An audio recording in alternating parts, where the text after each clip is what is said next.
Halo semua Anda, welcome to EOC Online Service. Siapapun Anda, baik Anda yang baru, yang lama, yang Kristen bukan Kristen, atau Anda yang tidak biasa mengikuti acara ini, welcome untuk Anda semua. Ya, dan ini adalah hari yang luar biasa bagi kita semua, karena kita mendapat kesempatan untuk memuji, menyembah, berdoa, bertepuk tangan, dan ada kesempatan memberi dan mendengar firman Tuhan. Dan percayalah, hari ini kita semua akan diberkati, dan sekali lagi jangan ragu dan sungkan untuk turut mengangkat tangan, bertepuk tangan, menyembah bersama, ya. Dan jangan lupa juga untuk menuliskan di kolom komen dari kota mana Anda, dan Happy Sunday untuk kawan-kawan kita semua. Tuhan memberkati, ikutilah acara ini. Halo semuanya, welcome to EOC Online Survey. Mari kita sama-sama bernyanyi buat Tuhan.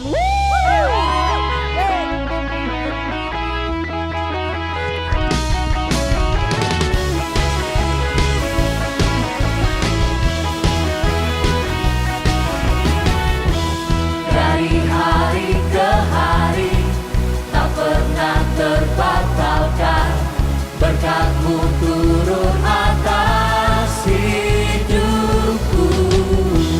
Dari hari ke hari tiada pernah tertunda, kesetiaan-Mu Kau limpahkan bagiku.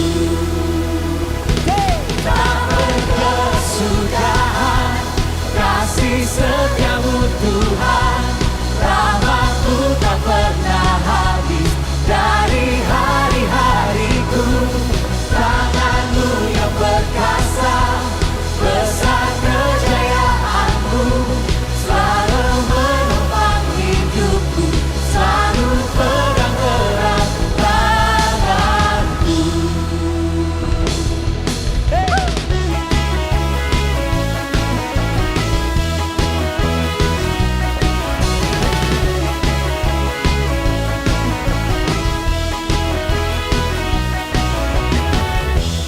Dari hari ke hari tak pernah terbatalkan, berkat-Mu turun atas hidupku. Dari hari ke hari tiada pernah tertunda, kesetiaan-Mu Kau limpahkan bagiku. Are you ready for jump? Come on! Tak berkesudahan kasih setia-Mu Tuhan, rahmat-Mu tak pernah habis.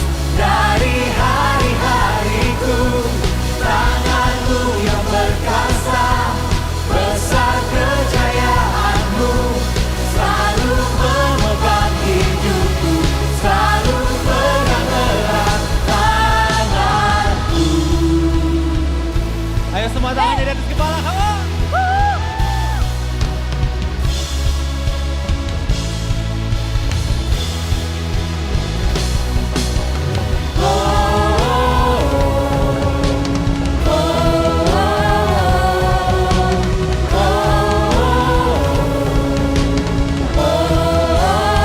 Oh Jesus,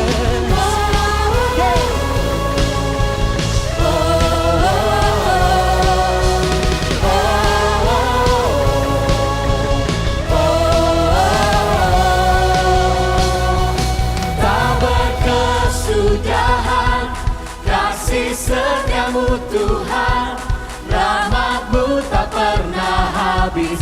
Dari hari-hariku, tangan-Mu yang perkasa, besar kejayaan-Mu, selalu menopang hidupku, selalu pegang erat tanganku. mari kasih tepuk tangan yang luar biasa buat Tuhan kita. Katakan, yes! Yes, thank you Terima kasih Jesus. Tuhan. Dengan mengangkat kedua tangan kita bersama, kami buka hati kami Tuhan pada hari ini. Thank you Jesus.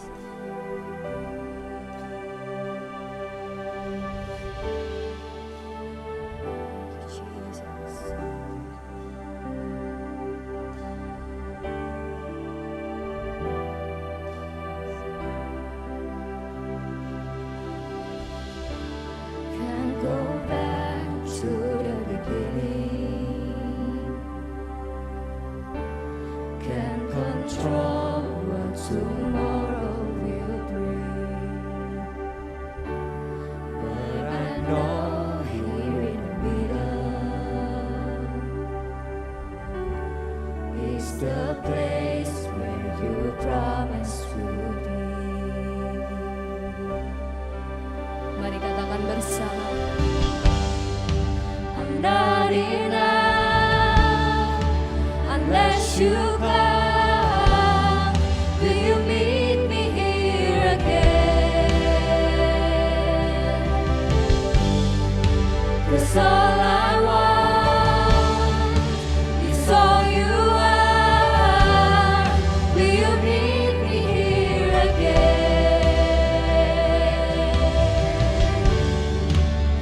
Thank you, Jesus.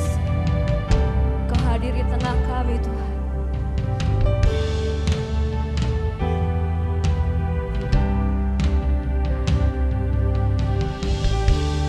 As I walk now through the valley,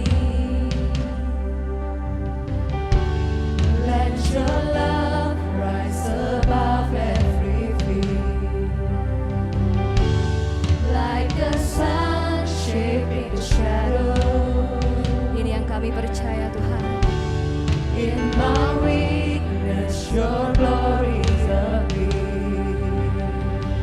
Dengan mengangkat tangan kita bersamanya, Tuhan. I'm not enough unless you come. Will you meet me here again? It's all I want. It's all you are. Will you meet me here again? Mari katakan dengan sungguh-sungguh bersama. I'm not enough unless you come. Will you meet me here again? 'Cause all I want is you, Lord. 'Cause all I want is all you are. Will you meet me here again? I'm not enough unless you come. Oh yes, Lord. Meet me here again. Sebab kami perlu Kau, Tuhan. 'Cause all I want is all you are. Will you meet me here again?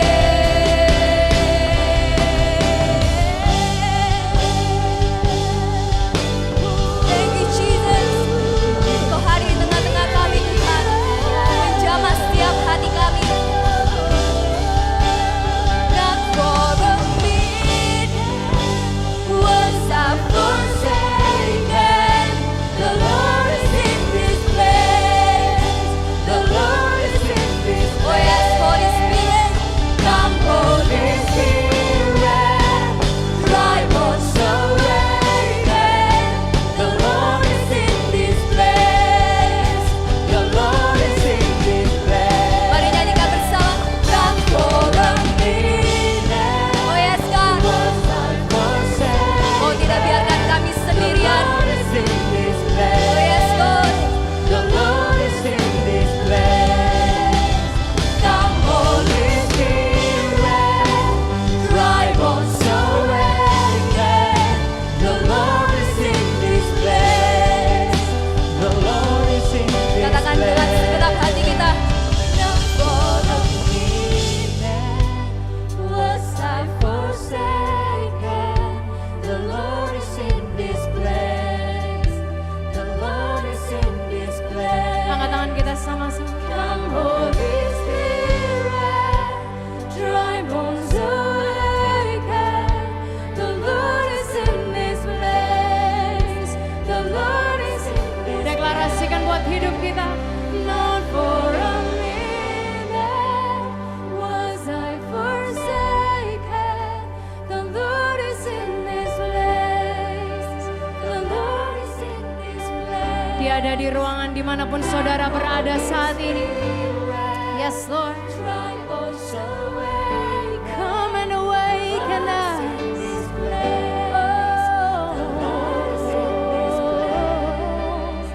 Not for a minute was I forsaken.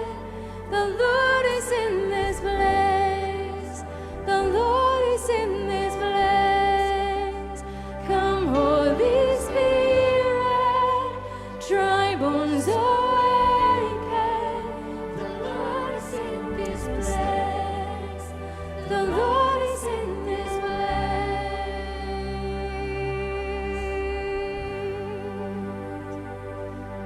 Kau ada di setiap ruangan kami masing-masing Tuhan saat ini. We treasure your presence, oh God, right now. Kami hargai keberhadiran-Mu ya Tuhan. Di tengah-tengah ruangan kami, di setiap kehidupan kami.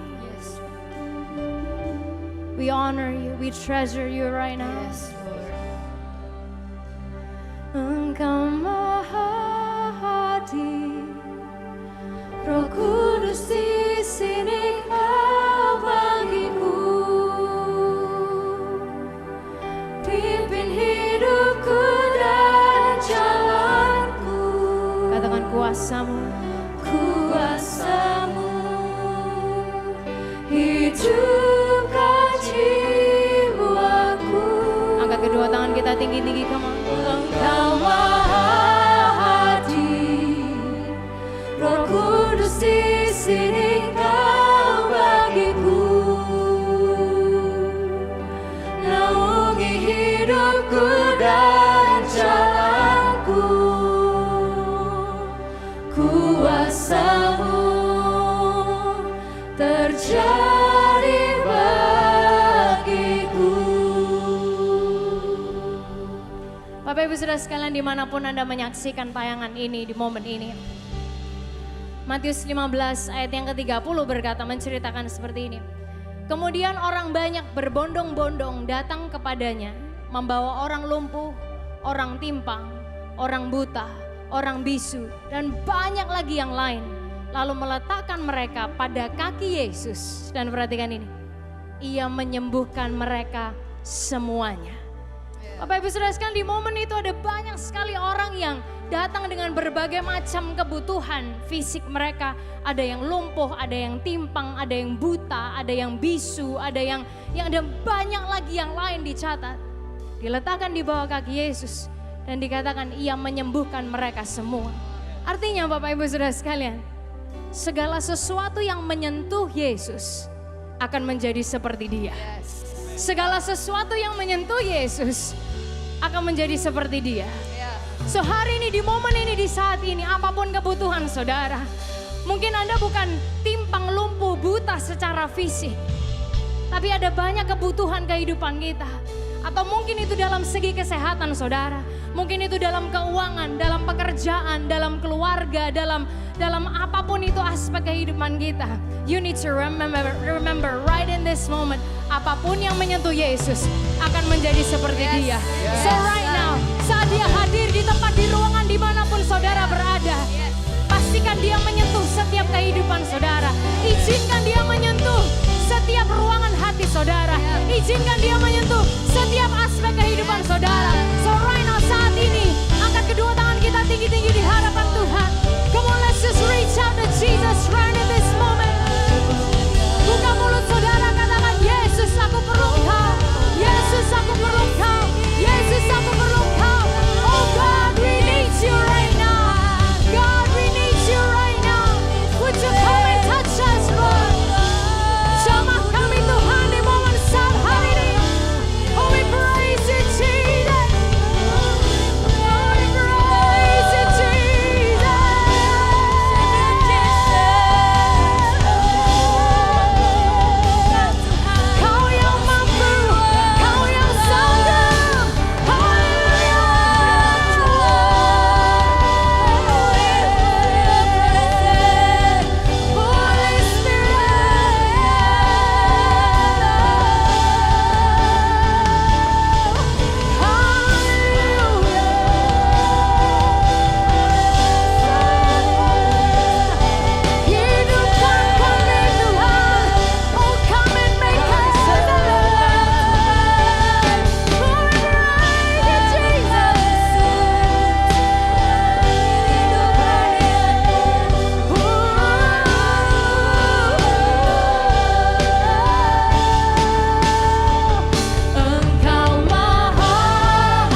Tuhan Yesus, saat ini kami deklarasikan, kami perkatakan buat setiap kehidupan kami Tuhan, kuasa-Mu terjadi bagi setiap kami. Kuasa-Mu terjadi buat setiap area kehidupan kami Tuhan.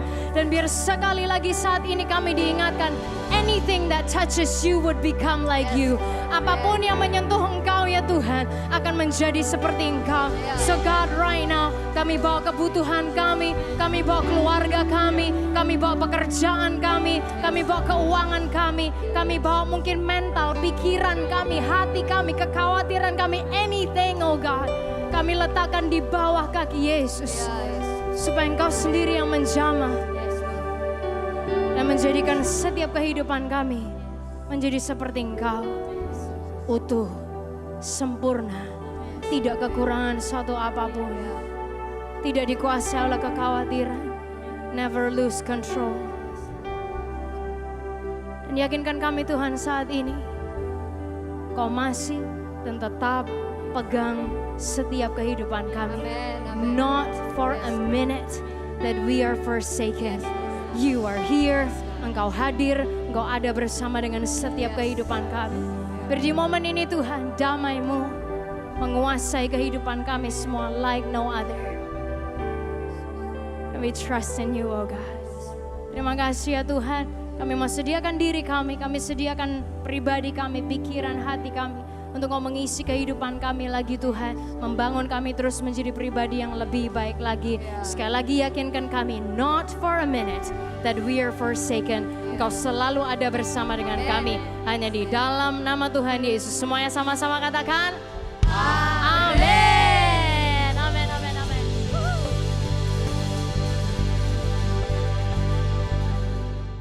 Thank you for singing and worshiping with us. Dan berikut ada beberapa pengumuman yang ingin saya sampaikan. Buat Anda yang baru di Alpha Omega Church and want to connect with us, Anda bisa menghubungi ke nomor di bawah ini. We believe in cell group and growing in community. So, jangan miss out dalam pertemuan komsel dengan metode online atau offline yang sudah ditentukan masing-masing komselnya.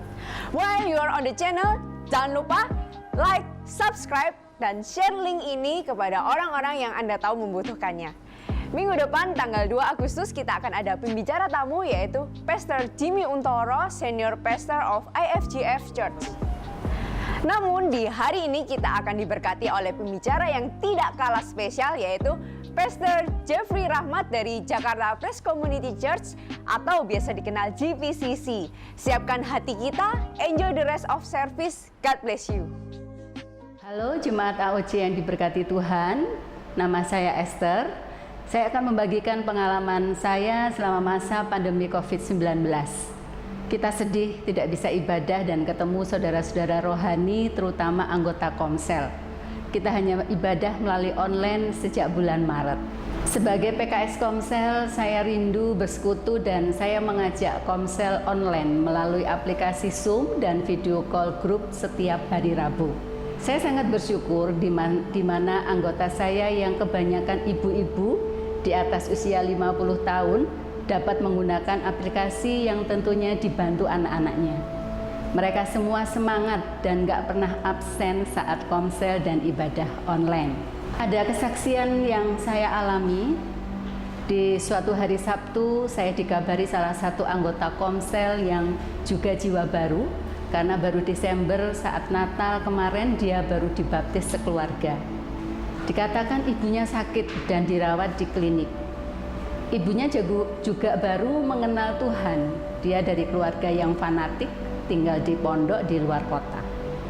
Lalu hari Rabu sore sebelum komsel, saya mendapat kabar kalau ibu ini akan diamputasi kakinya karena katanya diabetesnya tinggi.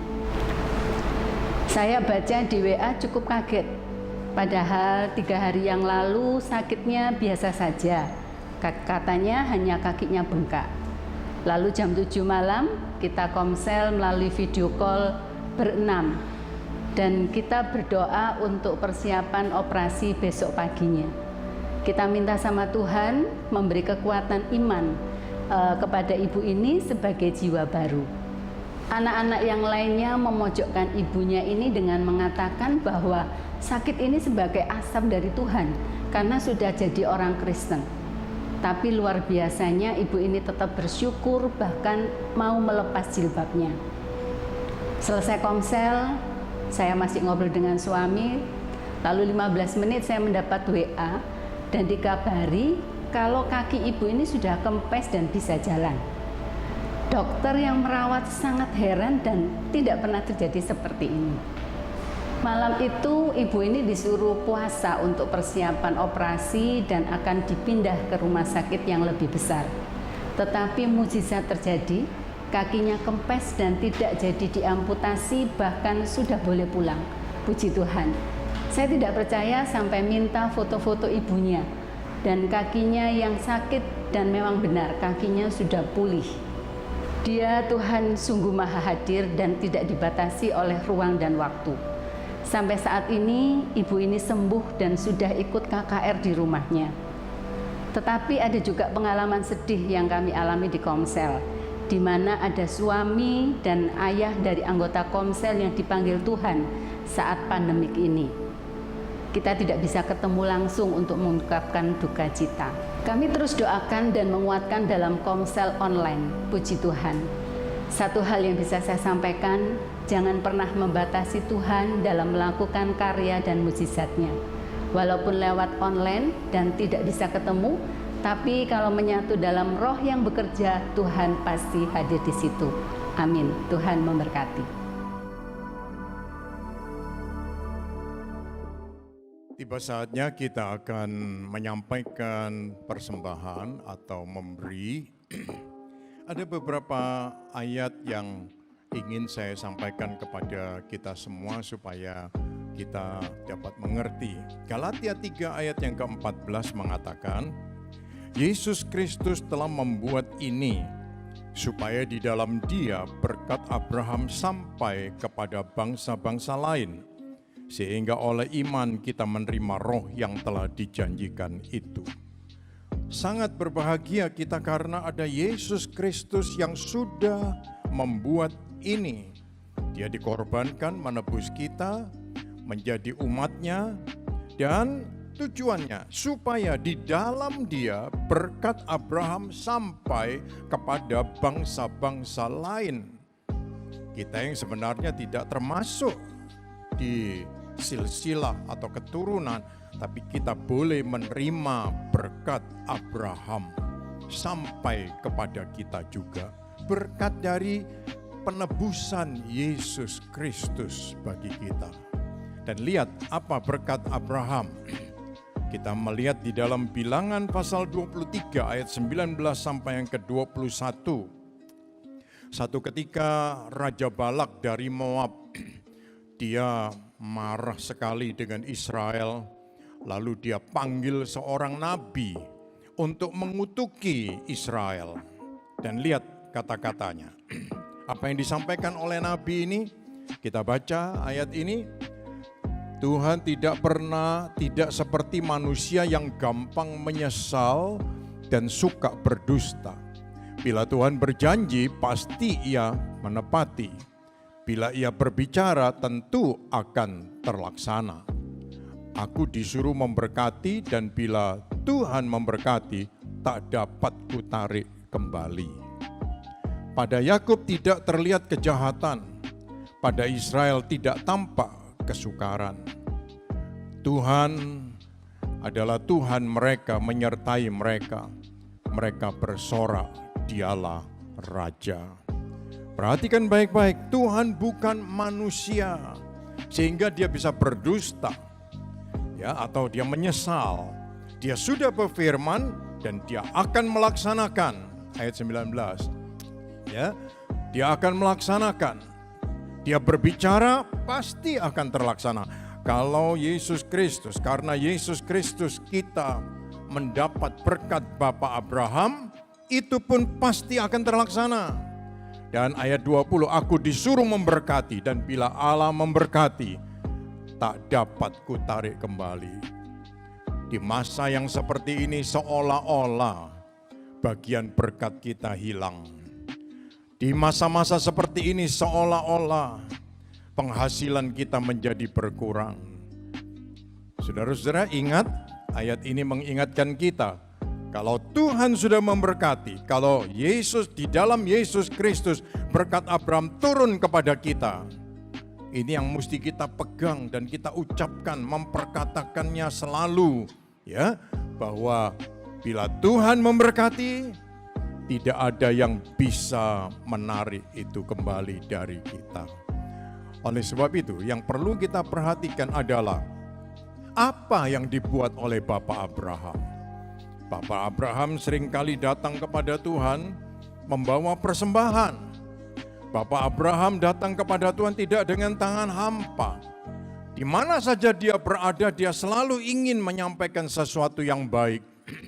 Karena apa? Hubungannya dengan Tuhan, kasihnya, perjanjiannya, komitmennya luar biasa. Sehingga ayat ini mengatakan, ayat 21 tadi mengatakan, ya, tidak ada, Tuhan tidak melihat kejahatan Israel.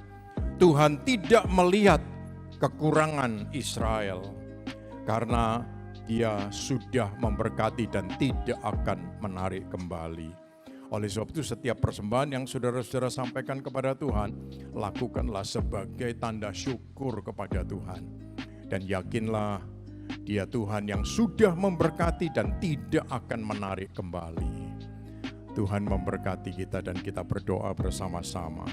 Tuhan Yesus, kami berterima kasih buat penebusan-Mu dalam hidup kami. Dan kami berterima kasih kami boleh menjadi warga kerajaan sorga. Dengan penuh keyakinan setiap langkah hidup kami dan bahkan hubungan kami dengan Tuhan, khususnya dalam hal memberi, kami menyampaikan dengan rasa syukur karena janji Tuhan yang tidak pernah Tuhan tarik dari hidup kami. Engkau melaksanakan dan kami melihat dan membuktikannya. Terima kasih Tuhan, berkati setiap taburan anak-anak-Mu.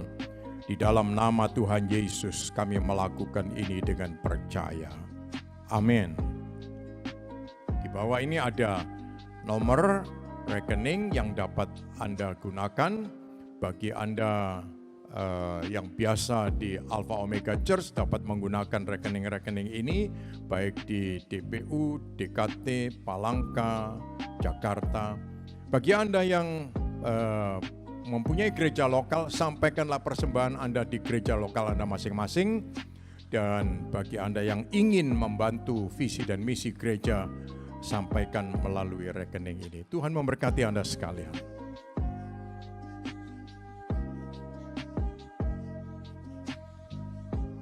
Inilah kesempatan yang indah bagi kita sekalian. Kita berada di weekend yang sangat spesial sekali hari ini. Dan suatu kehormatan bagi kita untuk dapat bersama dengan seorang kawan dan juga pemimpin yang memberi dampak begitu luas dalam pelayanannya. Dan beliau juga adalah seorang pembicara conference dan juga adalah local church pastors yang telah mendidik dan membangun banyak murid baik di Indonesia dan di luar negeri, ya. Dan hari ini beliau akan menyampaikan pesan Tuhan bagi kita sekalian di Alpha Omega Church, ya, di online service ini. Dan jangan lupa menyampaikan komen di kolom komen, ya. Dan kita welcome Pastor Jeffrey Rahmat dari JPCC Jakarta. Tuhan memberkati kita sekalian. Kita sediakan hati kita dengan rendah hati, kita mendengar pesan Tuhan yang indah ini. Hai, salam damai sejahtera untuk kita semua. Selamat pagi Alpha Omega Church. Apa kabarnya? Semoga kalian semua tetap dalam keadaan sehat dan bersemangat. Karena ini adalah perjumpaan kita yang pertama, maka perkenalkan, nama saya Jeffrey Rahmat dari Jakarta Praise Community Church atau yang dikenal dengan JPCC. Pertama-tama saya ingin ucapkan terima kasih atas undangan dan kepercayaan diberikan kepada saya oleh Pastor Ezra dan semua jajaran kepemimpinan yang ada di EOC, dan merupakan suatu kehormatan untuk bisa melayani Anda semua di hari ini. Salah satu hal yang baik menurut saya di musim ini adalah karena sebagian besar gereja melakukan kebaktian online, maka saya dapat menyaksikan apa yang sudah dikhotbahkan pada minggu-minggu sebelumnya, juga termasuk di EOC. Jadi saya dapat menyesuaikan diri dengan apa yang sudah kalian bahas selama 3 minggu ini dan tidak perlu membahasnya lagi. Saya sudah mendengarkan semua khotbah daripada Pastor Lukas, Pastor Elisa, dan Pastor Ezra, dan mereka semua menyampaikan pelajaran yang sangat baik, dan izinkan hari ini saya menambahkan apa yang sudah dipelajari. Mari sebelumnya kita hampiri Tuhan di dalam doa. Bapa di surga, kami terima kasih untuk hari yang baru yang Kau jadikan buat kami. Terima kasih untuk kebaikan dan kesetiaan-Mu yang selalu menyertai kami. Meskipun kami tidak selalu mengerti apa yang sedang Kau hadapi, tetapi itu tidak mengubah kenyataan bahwa Engkau tetap baik dalam hidup kami. Kami membuka hati dan pikiran kami hari ini siap untuk menerima kebenaran firman-Mu. Urapilah kami semua yang berbicara maupun yang mendengarkan, agar kami dapat mendengar bukan hanya sekedar informasi yang baik, tapi merupakan suatu pewahyuan yang sanggup mengubah arah hidup kami menjadi semakin serupa dengan Kristus. Dalam nama Yesus kami berdoa dan mengucap syukur, dan semua yang percaya katakan amin. Amin. Hari ini saya akan mulai sharing saya ini dari Matius pasal yang ke-6 ayatnya yang ke-24. Dikatakan demikian, tak seorang pun dapat mengabdi kepada dua tuan, karena jika demikian ia akan membenci yang seorang dan mengasihi yang lain, atau ia akan setia kepada yang seorang dan tidak mengindahkan yang lain. Kamu tidak dapat mengabdi kepada Allah dan kepada Mammon. Pernyataan Yesus ini sangat menarik buat saya, sebab Yesus meletakkan Mammon yang menjadi kompetitor dan bukan iblis seperti yang dipikirkan oleh banyak orang. Mammon itu bicara mengenai uang, harta benda, dan kekayaan. Banyak orang tidak mencari Tuhan, tetapi mencari uang atau mencari kekayaan. Contoh, kalau anak-anak muda ditanya setelah selesai sekolah mau jadi apa, jawabannya hampir selalu cari uang dong. Atau jarang yang menjawab mau cari Tuhan. Nah, terus terang saja, kalau iblis yang tiba-tiba muncul di hadapan kita, saya yakin sebagian besar kita pasti akan kabur dan takut dan tidak tertarik untuk ikut dia. Apalagi kalau untuk datang dan menyembah iblis. Tetapi lain cerita kalau Mammon yang muncul. Saya rasa sebagian besar kita akan tertarik untuk mendekat, bahkan mungkin berkemah di dekatnya. Mammon mempunyai daya tarik tersendiri, karena orang yang punya banyak Mammon biasanya lebih dipandang, diberi posisi yang lebih terhormat, statusnya naik di keluarganya ataupun di masyarakat, dan termasuk golongan orang yang dianggap berhasil atau sukses. Nah, siapa yang tidak mau? Itu sebabnya banyak orang yang kemudian memburunya secara sadar maupun secara tidak sadar. Untuk Mammon ada yang mau mengorbankan segalanya, termasuk keluarga, orang yang dikasihi, sahabat, sampai harga diri pun, dan iman sekalipun. Ada juga yang mencari pasangan hidup atau menantu berdasarkan banyaknya Mammon atau uang dan kekayaan yang dipunyai. Saran saya adalah seperti ini: don't choose a man because he has things that money can buy, but choose him because he has things money cannot buy. Artinya jangan memilih pasangan karena ia memiliki sesuatu yang dapat dibeli dengan uang. Pilihlah dia karena ia memiliki sesuatu yang uang tidak dapat beli. Nah, firman Tuhan sudah memperingatkan bahwa akibat memburu Mammon, banyak orang kemudian masuk ke dalam jerat iblis yang berada di belakang Mammon. Jadi iblis itu adanya di belakang Mammon. 1 Timotius 6 ayat 7-10 katakan, sebab kita tidak membawa sesuatu apa ke dalam dunia, kita pun tidak membawa apa-apa keluar. Asal ada makanan dan pakaian cukuplah. Tetapi mereka yang ingin kaya terjatuh ke dalam pencobaan, ke dalam jerat, dan ke dalam berbagai-bagai nafsu yang hampa dan yang mencelakakan, yang menenggelamkan manusia ke dalam keruntuhan dan kebinasaan.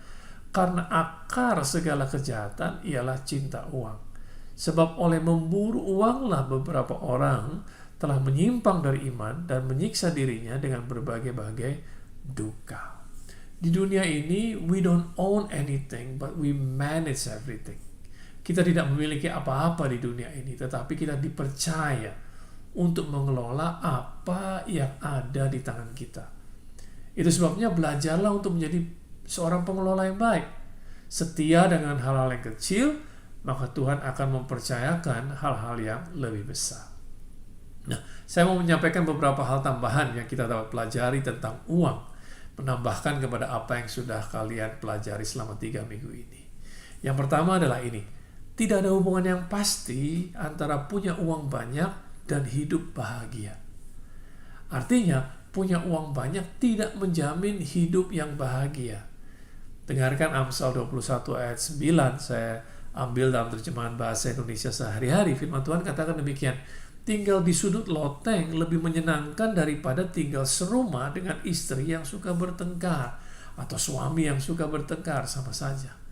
Ini adalah contoh, ayat ini menyatakan bahwa punya rumah yang berloteng, punya rumah yang besar dan mentereng, tetapi tidak bahagia karena punya istri atau suami yang suka berkelahi, yang suka bertengkar.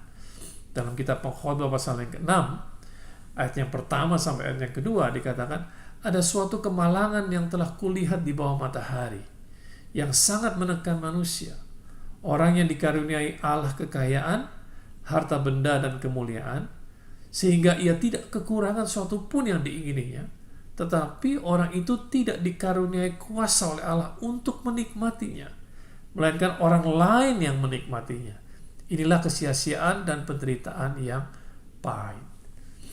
Jadi kekayaan, harta benda, dan kemuliaan justru menjadi suatu kemalangan kalau tidak dikaruniai kuasa oleh Tuhan untuk menikmatinya. Artinya semua yang dia punya tidak akan membawa satu kebahagiaan kalau tidak menjadikan Tuhan sebagai Tuan, sebagai pusat dalam hidupnya. Beberapa kali kita dikejutkan dengan berita orang-orang yang sukses menurut dunia dengan harta yang berlimpah dan luar biasa banyaknya, tapi mereka bercerai dan keluarganya berantakan, pernikahannya hancur, dan tidak sedikit pula yang kemudian mengambil keputusan untuk bunuh diri. Saya sudah mengalami keduanya. Saya tahu apa yang namanya susah. Saya pernah hidup susah, tidak punya uang, dan sekarang saya hidup berkecukupan. Kalau Anda bertanya mana yang lebih enak, saya tidak akan bohong, saya akan jujur kepada saudara, lebih enak punya uang daripada tidak punya uang. Karena uang memberi kemampuan untuk dapat melakukan apa yang dikehendaki. Nah, ini mengantarkan saya pada poin saya nomor 2, yaitu uang menyingkapkan karakter seseorang. Uang menyingkapkan karakter seseorang. Sekarang ini ada berbagai macam tes karakter ya. Mungkin ada yang di antara kalian yang pernah ikut tes karakter semacam ini. Tetapi tidak ada yang lebih cepat untuk mengenali karakter seseorang dengan menaruh uang yang banyak di tangannya. Tidak terkecuali termasuk karakter hamba Tuhan sekalipun. Karakter adalah kualitas mental dan moral seseorang. Itulah karakter. Kualitas mental dan moral seseorang. Bicara mengenai cara berpikir dan kondisi hati seseorang. Uang punya kemampuan untuk menyingkapkan apa yang ada di dalam hati dan pikiran seseorang. Itu sebabnya tidak heran kalau pada waktu tidak punya uang, seseorang kelihatan baik-baik saja dan sepertinya cinta akan keluarga. Tetapi begitu berhasil dan mempunyai banyak uang, kemudian kelakuannya menjadi berbeda. Dia menjadi berubah. Dia malah melupakan pasangannya, melupakan keluarganya, melupakan istrinya sendiri, dan mengejar kesenangan-kesenangan pribadi. Di tangan orang baik, uang akan dipakai untuk berbuat kebaikan. Di tangan orang yang murah hati, uang akan dipakai untuk menolong orang banyak. Di tangan orang jahat, uang akan dipakai untuk hal-hal yang jahat. Di tangan orang pelit, uang tidak kemana-mana. Di tangan orang serakah, uang tidak pernah cukup. Ya, jadi uang menyatakan atau mengungkapkan karakter seseorang. Manusia melihat apa yang di luar, tetapi Tuhan melihat hati. Firman Tuhan katakan demikian. Jadi kalau Tuhan belum mempercayakan banyak, berarti kita harus konsentrasi memperbaiki karakter kita lebih dahulu, menjadi serupa dengan Kristus, memperbaiki sikap hati, memperbarui cara kita berpikir, menyingkirkan semua kejahatan, iri hati, dendam, perasaan cemburu, rendah diri, dan lain sebagainya. Dalam kitab Pengkhotbah pasal yang kelima ayat yang ke-10, firman Tuhan katakan, siapa mencintai uang tidak akan puas dengan uang. Dan siapa mencintai kekayaan tidak akan puas dengan penghasilannya. Ini pun sia-sia, firman Tuhan katakan. Nah, ini beda yang sangat besar. Kalau kita cinta akan uang, maka kita tidak akan pernah puas, kata firman Tuhan. Sedangkan kalau kita cinta akan Tuhan, maka kita akan mengalami kepuasan. Tuhan akan memuaskan kita meskipun kita tidak mempunyai banyak uang seperti yang kita mau atau seperti yang orang lain punya. Itu sebabnya jangan mencintai uang, tapi cintailah Tuhan. Yang ketiga, berkat Tuhan tidak datang dalam bentuk kekayaan atau uang. Ya, berkat Tuhan tidak datang dalam bentuk kekayaan atau uang. Dengar baik-baik. Banyak orang mengeluh, saya tidak punya uang, ya, atau sedang tidak ada uang nih. Nah, itu adalah cara berpikir yang harus diubahkan. Sebenarnya uang itu ada di mana-mana. Uang tidak pernah hilang dari bumi ini. Masalahnya cuma ini, mungkin uang tidak ada di dompetmu. Uang tidak ada di tanganmu, tidak ada di rekeningmu. Dan engkau tidak mengerti bagaimana caranya untuk mendapatkan uang. Nah, ketahuilah bahwa Tuhan tidak memberi berkat dalam bentuk uang. Tetapi berkat Tuhan datang dalam bentuk kemampuan, dalam bentuk potensi dan kreativitas. Ulangan pasal yang ke-8 ayat yang ke-18 katakan demikian. Tetapi haruslah engkau ingat kepada Tuhan Allahmu, sebab Dialah yang memberikan kepadamu kekuatan untuk memperoleh kekayaan.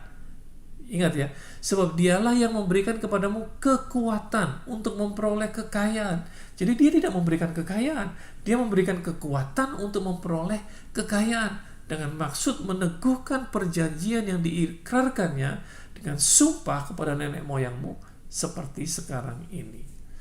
Saya ambil dalam terjemahan bahasa Inggris New International Version, dikatakan seperti ini. But remember the Lord your God, for it is He who gives you the ability to produce wealth.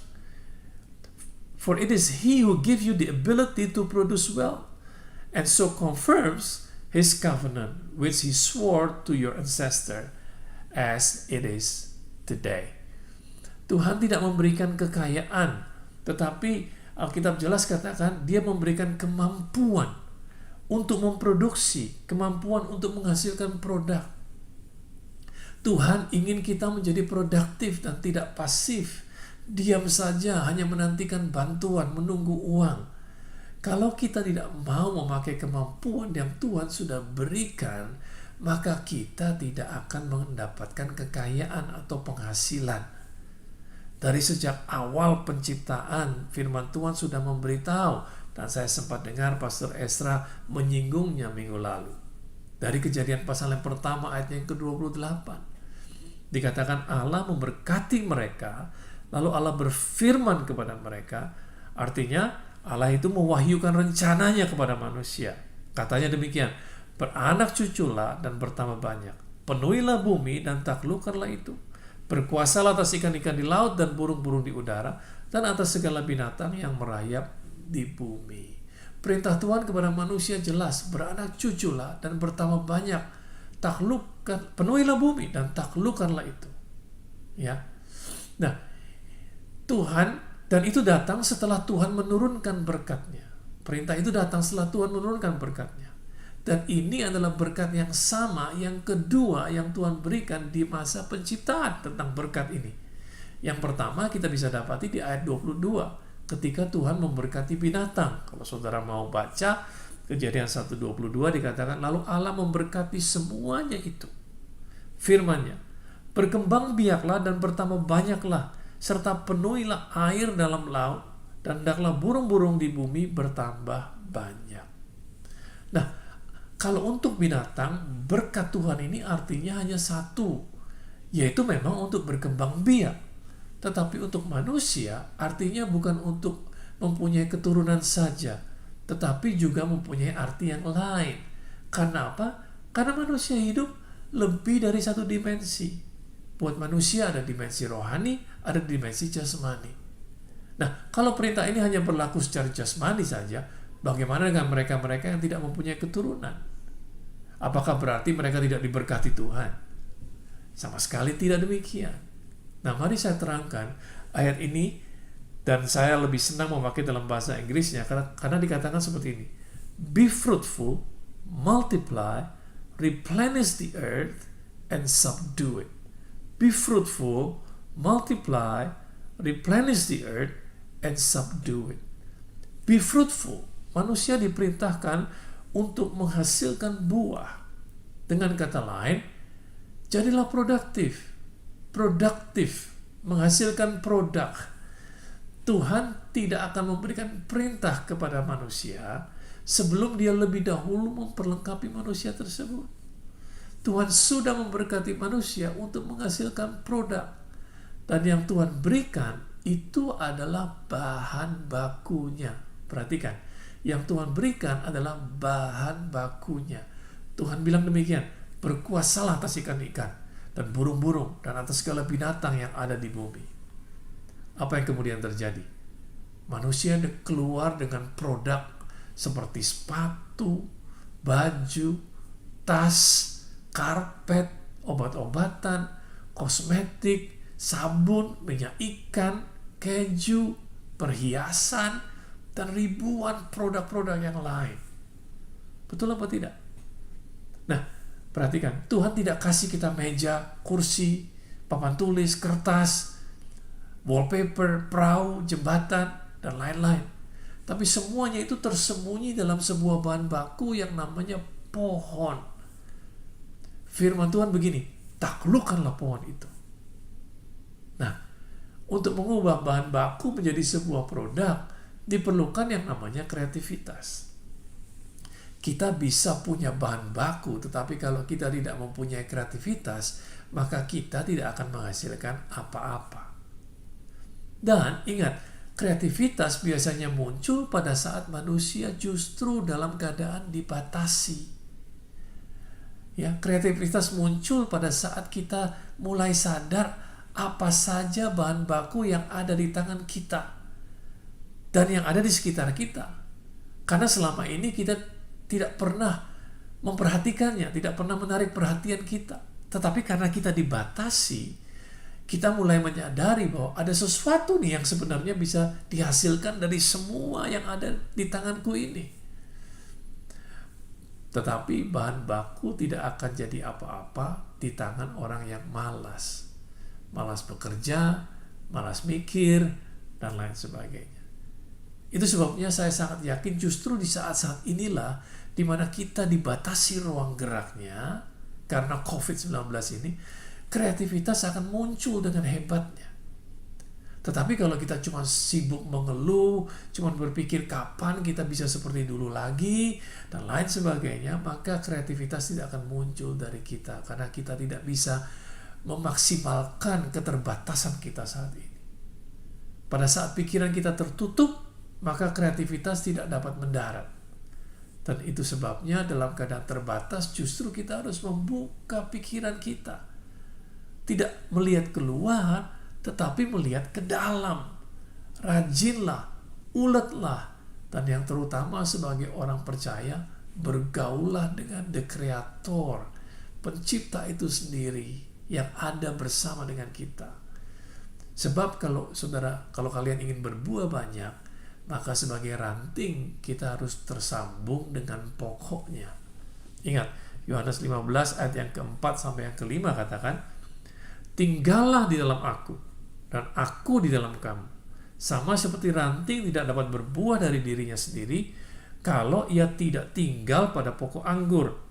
Demikian juga kamu tidak berbuah, jikalau kamu tidak tinggal di dalam aku.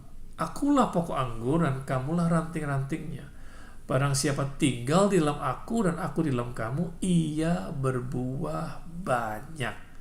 Sebab di luar aku, kamu tidak dapat berbuat apa-apa. Anda sudah diberkati untuk menghasilkan buah. Teman-teman di EOC, kalian semua sudah diberkati untuk menghasilkan buah. kalian perlu mengubah bahan baku untuk menjadi produk. Dan ingat, uang hanyalah nilai, atau uang adalah nilai finansial dari semua produk yang dihasilkan. Kalau produk yang dihasilkan menyelesaikan problem banyak orang, maka apa yang terjadi? Uang akan datang dengan sendirinya. Jadi Tuhan tidak memberikan berkat dalam bentuk uang, Dia memberikan berkat dalam bentuk kemampuan. Dan Tuhan sudah memberikan kepada Anda semua kemampuan, bakat, talenta yang berbeda-beda supaya Anda menjadi produktif.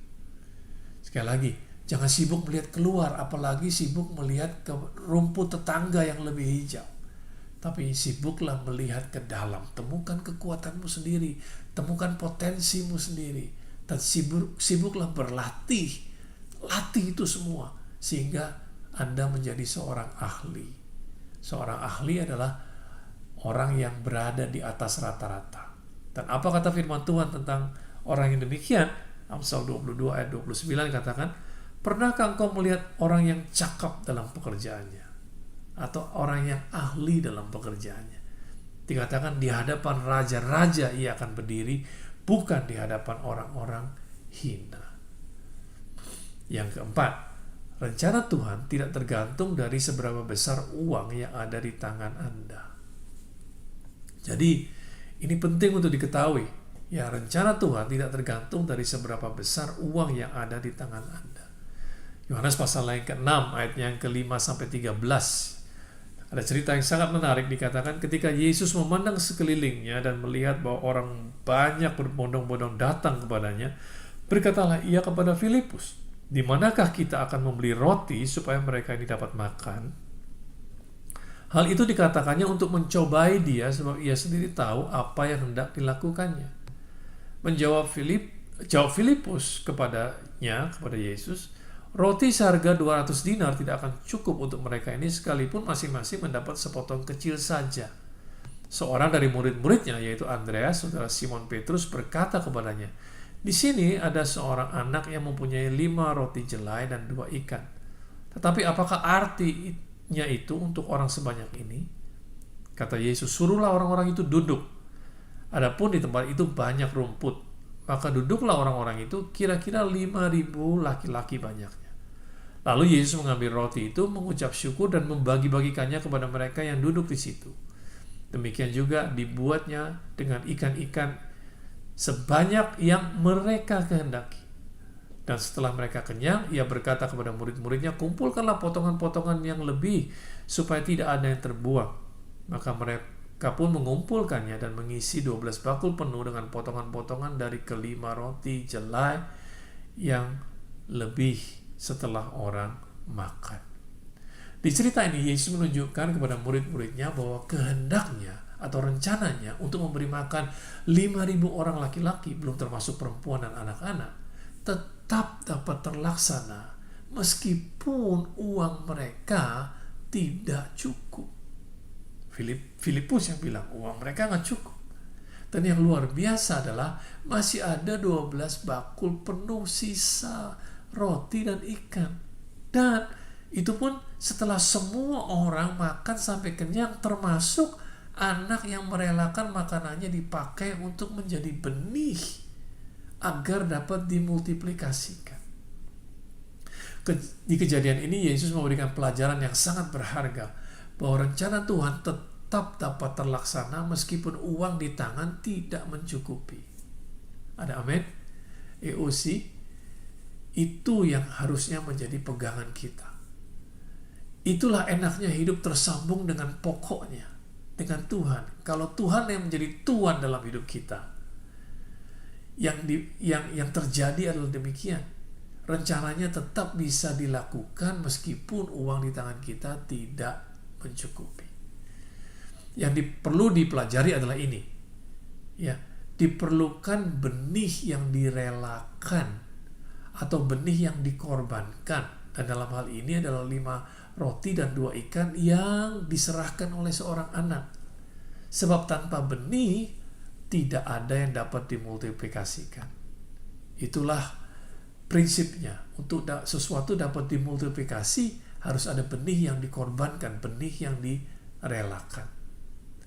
Dan ini mengantar saya pada poin yang terakhir, yaitu poin yang kelima, yaitu bukan kemampuan menerima yang menyebabkan mujizat Tuhan terjadi, tetapi kemampuan untuk memberi.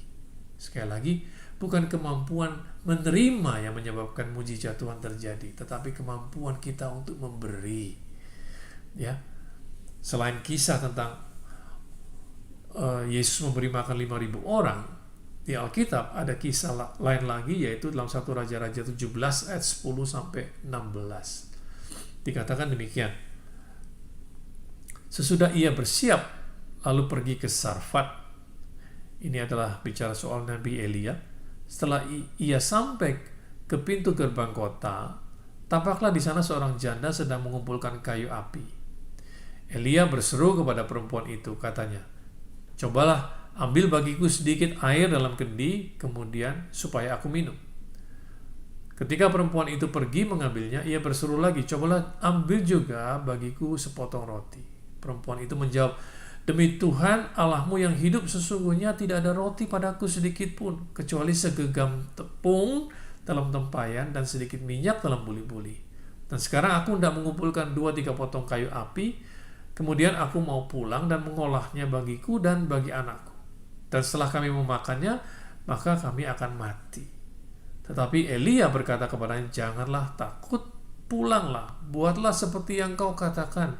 Tetapi buatlah lebih dahulu bagiku sepotong roti bundar kecil daripadanya, dan bawalah kepadaku. Kemudian barulah kau buat bagimu dan bagi anakmu. Sebab inilah firman Tuhan Allah Israel, tepung dalam tempayan itu tidak akan habis, dan minyak dalam buli-buli itu pun tidak akan berkurang sampai pada waktu Tuhan memberi hujan di atas muka bumi." Lalu pergilah perempuan itu dan berbuat seperti yang dikatakan Elia. Maka perempuan itu dan dia serta anak perempuan itu mendapat makan beberapa waktu lamanya. Tepung dalam tempayan itu tidak habis, dan minyak dalam buli-buli itu tidak berkurang seperti firman Tuhan yang diucapkannya dengan perantaraan Elia. Nah, kita lihat di kisah ini prinsip yang sama dilakukan. Nabi Elia mengerti prinsip kebenaran firman Tuhan. Dia bukan egois atau memikirkan dirinya sendiri, tetapi dia mengajarkan kepada janda ini bahwa perlu ada benih yang direlakan untuk multiplikasi dapat terjadi. Dan lihat akibatnya, ya, bukan hanya Elia yang bisa makan, tetapi janda ini dan anaknya pun makan. Bukan hanya hari itu aja, tetapi hidupnya menjadi terpelihara dan dia tidak jadi mati. Jadi bukan kemampuan menerima yang menyebabkan mujizat terjadi, tetapi kemampuan kita untuk memberi, untuk melepaskan benih yang ada di tangan kita untuk mujizat bisa terjadi. Dan ketika Tuhan memberkati Anda secara finansial, jangan hanya menaikkan standar hidup Anda, tetapi naikkan juga standar pemberian Anda. Demikianlah 5 poin yang saya tambahkan dari apa yang sudah Anda semua pelajari selama sebulan ini. Mari kita ulang sekali lagi. Yang nomor 1 adalah tidak ada hubungan yang pasti antara punya uang banyak dan hidup bahagia. Yang kedua, uang menyingkapkan karakter seseorang. Uang mempunyai kemampuan untuk menyingkapkan karakter seseorang. Yang ketiga, berkat Tuhan tidak dalam bentuk kekayaan atau uang, tetapi dalam bentuk kemampuan untuk berkreasi dan memproduksi sesuatu. Yang keempat, rencana Tuhan tidak tergantung dari seberapa besar uang yang ada di tangan Anda. Rencananya pasti jadi, ya. Tetapi yang kelima, katakan, bukan kemampuan untuk menerima yang menyebabkan mujizat, tetapi kemampuan untuk memberi, untuk melepaskan benih, untuk mengorbankan benih sehingga terjadi mujizat dalam bentuk multiplikasi. Semoga ini menolong Anda semua, teman-teman jemaat EOC yang dikasihi Tuhan dimanapun kalian berada, dalam mengarungi kehidupan yang berkemenangan. Dan saya percaya ini akan memberikan kepada kalian semua pewahyuan yang baru, sehingga Tuhan menjadi Tuhan dalam hidup kalian semua. Tuhan Yesus memberkati. Amin. Bapak Ibu Saudara sekalian, saya yakin kita semua diinspirasi dan diberkati dari apa yang baru saja kita dengar yang disampaikan oleh Pastor Jeffrey Rahmat. Dan semoga ini semua bisa menjadi aplikasi yang baik buat setiap kehidupan kita, membangun kehidupan kita menjadi lebih baik lagi. So as we close this service, mari kita berdoa bersama-sama. Tuhan Yesus, kami bersyukur untuk kehadiran Tuhan dalam setiap ruangan kami di hari ini, dan dalam setiap pribadi kami, dalam setiap diri kami ya Tuhan. Kami tahu dan kami percaya Tuhan terus mengerjakan perkara-Mu dalam setiap kehidupan kami. Even in the times that we don't feel like it. Walaupun kami gak ngerasa, kami gak tahu Tuhan. Tapi Tuhan tetap selalu bekerja dalam setiap kehidupan kami. Dan biar ini semua Tuhan bisa menjadi kekuatan, menjadi rema, menjadi jangkar buat setiap kehidupan kami. Semakin kuat, semakin bertumbuh di dalam Engkau. Kalau sebentar lagi kami akan melanjutkan aktivitas kami yang selanjutnya ya Tuhan. Mari kita angkat kedua tangan kita, sama-sama kita terima berkat Tuhan. Tuhan Kau memberkati kami semua berlimpah-limpah. Kerjakan perkara-Mu yang besar, yang dahsyat, yang luar biasa. Sehingga jelas itu berasal daripada Tuhan saja. Tambahkan pengaruh, kesempatan, dan bukai pintu-pintu untuk setiap kehidupan kami ya Tuhan. Guna satu tujuan, hanya untuk kemuliaan nama Tuhan saja. Dimanapun kami berada, saat hidup kami senang, saat hidup kami susah, kami di atas gunung, di bawah lembah, ingatkan kami tangan Tuhan selalu pegang setiap kehidupan kami. Kami tidak pernah berjalan sendirian. Not for a minute that we are forsaken. Tapi Kau selalu hadir dalam setiap aspek kehidupan kami. Terima kasih ya Tuhan, biar nama-Mu terus dipermuliakan lewat setiap kehidupan kami. Hanya di dalam nama Tuhan Yesus kami sudah berdoa. Semuanya sama-sama katakan